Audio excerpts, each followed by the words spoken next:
Yep, that's me. You're probably wondering how I ended up in this situation.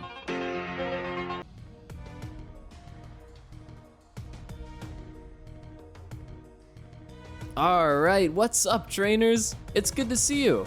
I'm happy to see you've made it for another video. To many of us, Charmander was the very first starter Pokemon we chose. We started our journeys with a cute, fiery newt, battling our way through Mount Moon, and crushing the gym leaders of Kanto, until finally revealing the final evolution, Charizard, a fire-breathing Pokemon inspired by European dragons. Hey, and did you know that the Japanese voice actor for James voices Charizard in both the Japanese and English language versions of the anime? Well, in today's video, we'll have a fun time learning about the Charmander evolutionary line, reptiles, and discover who created Charizard into the iconic design that we know and love today. Even the most casual fan of the series is familiar with Charmander, who is evidently based on salamanders, but what kind of salamander is it specifically? There are numerous other varieties of salamander, and at least 500 species are known to exist. But today, we'll be focusing on the red-spotted newt. And although it's not officially confirmed, Charmander appears to have a striking resemblance to the red-spotted newt.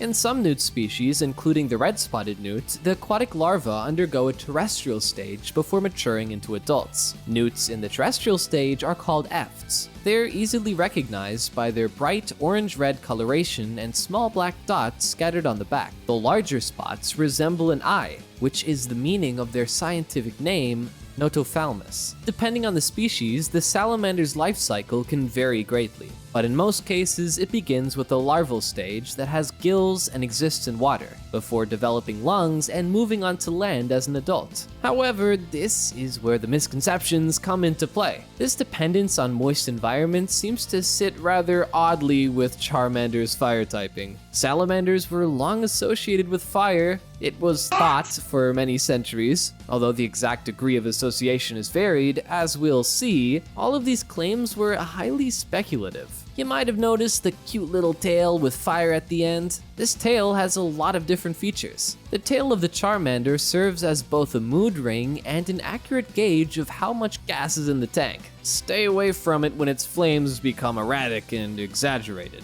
Too low means serious trouble. There are even claims that if the fire goes out, the Pokemon's life is doomed. Fortunately, it's a stubborn ember that has been known to burn through rain and produce steam. The evolution chain's development is one of the best things about having such an extensive series. Fans have received Pokemon that are both more powerful and cuter, from Pikachu to Magmar. Some Pokemon don't even require the extra step. Instead, Charmander's actual design has been gradually changed. With a hump on its back to begin its career, Charmander is probably quite receptive to the new, more streamlined appearance. With Charmander being the only sleek form along its evolutions, Charmeleon and Charizard, it's clear where the inspiration came from. It's pretty clear that Charmander and his entire evolutionary line are related to lizards in some way. The smallest is the most mysterious in terms of appearance. It's a good thing they gave us a big hint in the name, because you can never have too many rhyme hints.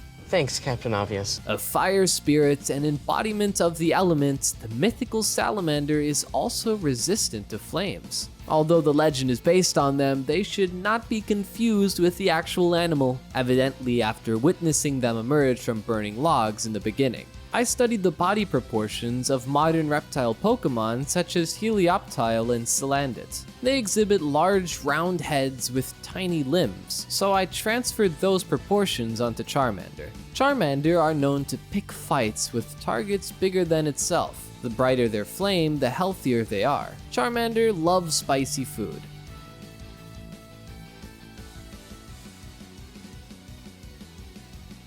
Its super shiny form is remnants of the red salamander.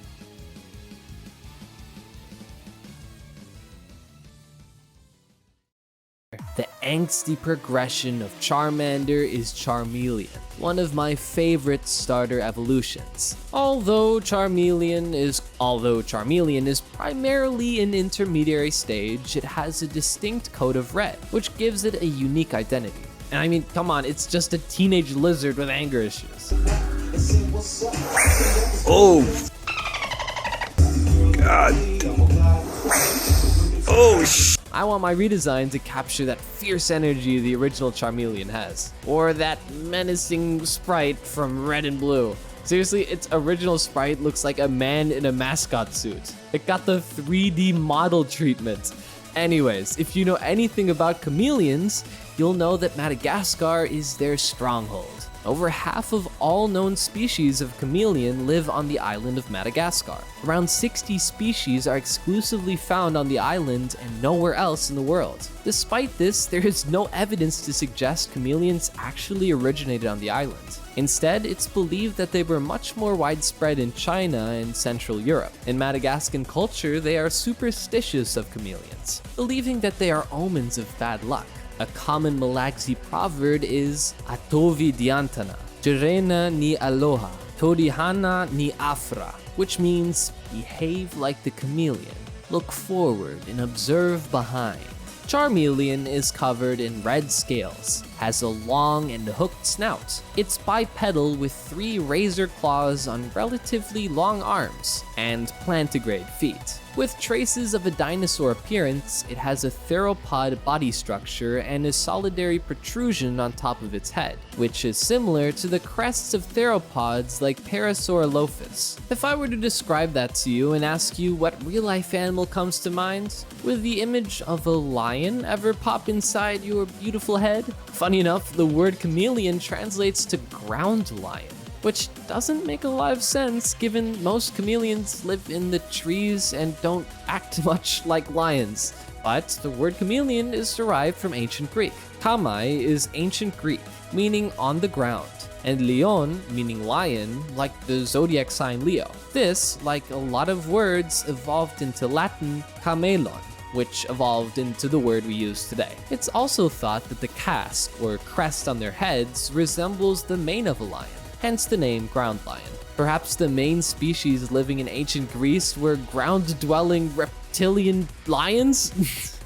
While we're on the subject of cats, the biggest chameleons to exist are the size of your average house cat. They're called Parsons chameleons. They share the exact same anatomical details as the smallest chameleon species, called the Bruxia micra, and are the size of a matchstick head. And although its nomenclature suggests a resemblance to the chameleon, Charmeleon's Japanese name, Lizardo, makes it clear that the animal is actually based on lizards, with the English name's wordplay on the chameleon term. As a result, it lacks the characteristics that distinguish chameleons from lizards. Instead, its primary traits results from having an appearance that falls somewhere between that of Charmander and that of Charizard, reflecting its place in the evolutionary lineage of Charmander. That's why I created Charmeleon with chameleon qualities. Due to its vicious nature, Charmeleon is always on the lookout for foes, weak or strong. Once a battle is over, it will cool down and briefly turn orange.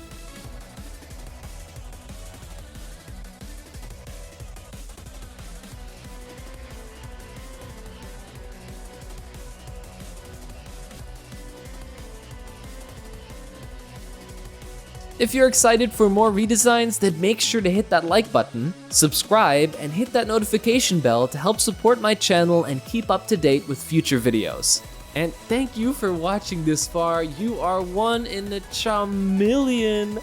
Okay, I'm going to redesign Charizard. No, God! No, God, please, no! No! No! Atsuko Nishida is the amazing graphic artist that contributed the designs of many fan-favorite Pokemon such as Pikachu, Eevee, and maybe you've heard of this Pokemon before, I don't know, but it's called Charizard.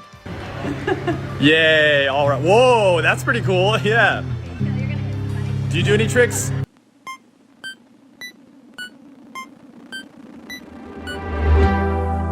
a very underrated Pokemon that definitely needs more forms. It's no secret that the Pokemon Company is milking Charizard more than Disney milking live-action remakes. Like, why not just make something new instead of remaking a product for profit? Ha ha ha. Right? Right?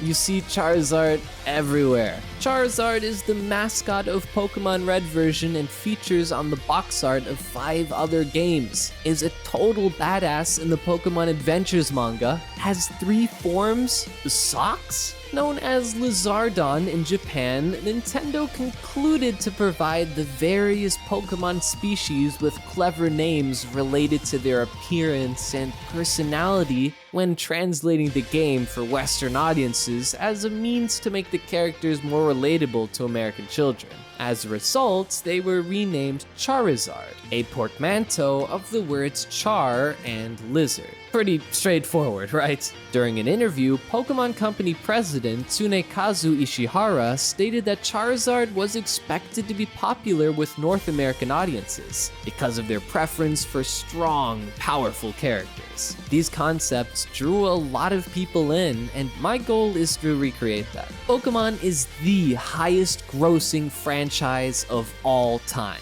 What is something that would appeal to a younger audience in modern times? No, not Hello Kitty. Although a Hello Kitty Charizard would be pretty cool. I know. How about superheroes? And Charizard is essentially the Iron Man of the Pokemon universe, clutching as the main Pokemon of protagonists. Ash Ketchum, Red, Alon, and the champion of Galar. So what's cooler than an anthropomorphic dragon that can fly around like a superhero? Well, Charizard still isn't the dragon. However, I did invest a lot of dragon elements into it. Haxorus and Garchomp were my main creative templates when innovating Charizard's body structure. What exactly makes a dragon-type Pokemon, well, a dragon? Is it razor-sharp teeth and massive wings with the ability to breathe fire? Lucky for us, I was able to get secret access to the Pokemon Company. So let's take a look at some behind-the-scenes footage of how Game Freak develops a dragon-type Pokemon.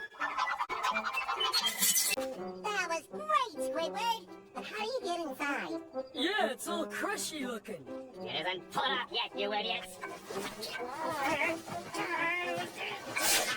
Customization! Genius! He's tenderizing the ground! Of course! Write that down, write that down! Yeah, no, obviously that was a joke. For legal reasons, that's a joke. Its main color is orange, and from its chest to the tip of its tail, it has a cream underside. Small blue eyes, slightly elevated nostrils, a long neck, and 2 horn-like protrusions from the back of its rectangular head. When its mouth is closed, you'll see 2 fangs in the upper jaw. Its back sprouts 2 broad wings with blue-green undersides, and the top of the 3rd joint of each wing has a protruding appendage that resembles a horn. Each wing membrane has a single wing finger that can be seen through the middle. This creature has 3 white claws on each of its short, skinny arms, which contrasts with its thick, muscular belly. It has stout legs and plantigrade feet with cream-colored soles. It has a long, tapering tail with a large flame burning at the tip. I will remain faithful to most of these trademarks, but I've made the difficult choice of removing its beer belly to perform an aerodynamic look. Despite all these draconic similarities, why isn't Charizard part dragon type? Well, that's another video for another time. Perhaps a mega video? Wink wink. There is a creature in real life that has scales, sharp teeth, and wings. Well, what kind of bird are you talking about, Red? You must be thinking. Well, my beautiful friend, I'm talking about Dracovolans, otherwise known as flying lizards. Another term for them is dragon lizards, but don't worry, they won't be burning down any cities from the sounds of bells. These cute little guys grow up to be 8 inches, which is approximately the length of a baby kitten. This is the animal inspiration they'll be focusing on while redesigning Charizard. Not the Dracovolans, but the cat. I'm making Charizard today. The flying lizards are part of the Agamidae family, and there are 31 species located in the tropical rainforests of Southeast Asia. However, due to habitat reduction, these species are declining, but thankfully aren't endangered. Flying lizards have a diverse horizon of colors, ranging from brown to red, blue, and green. Its body is covered in unique patterns, differentiating to its location so that they can camouflage into their environments. Now, let's talk about what makes a flying lizard capable of flight. Are they actually flying? Flying lizards cannot fly like birds. Instead, they glide from tree to tree using the air pockets, or wind currents, and an aerofoil formed by wing-like patagial membranes and supported by elongated thoracic ribs. The ribs of flying lizards are prepared to expand and retract, sheathed when folded. The elongated ribs combined with the skin folds generate wings that are used for gliding through the air, and when flying lizards are airborne, they kind of look like superheroes. My Charizard redesign will have these features to make it more credible as a flying type Pokémon rather than a dragon. Gliding typically consists of 4 stages: the initial takeoff jump, acceleration stage, gliding phase, and landing. Flying lizards will set their bodies horizontally along a tree trunk before reaching the other 3 stages. I imagine my Charizard redesign on top of city buildings, scouting for any danger before leaping off the building and soaring in the air. Kind of like Batman. Flying lizards use their slender tail as a steering wheel while gliding. I've attached a windsock-like element to Charizard's tail. Windsocks are guides for wind direction and wind speed, so Charizard will read its tail flame before flying. Charizard has learned from its past mistakes as a Charmeleon and assimilated the values of dignity and restraint. Charizard's tail flame will ablaze fiercely during an intense battle. Legends say it can evolve into a dragon if it burns hot enough.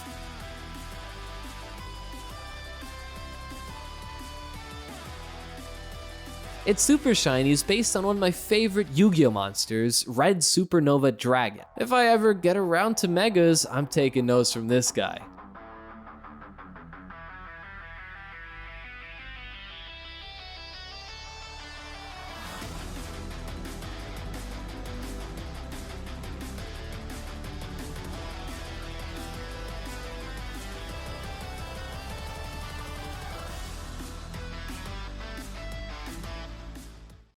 So this brings us to the end of the video. Thanks so much for watching. Let me know in the comments your thoughts on my redesigns and anything you'd do differently. It's fun to establish new themes for old Pokemon, as well as developing creative, competitive strategies. Be good, trainers, and I'll catch you next time. Take care, everyone.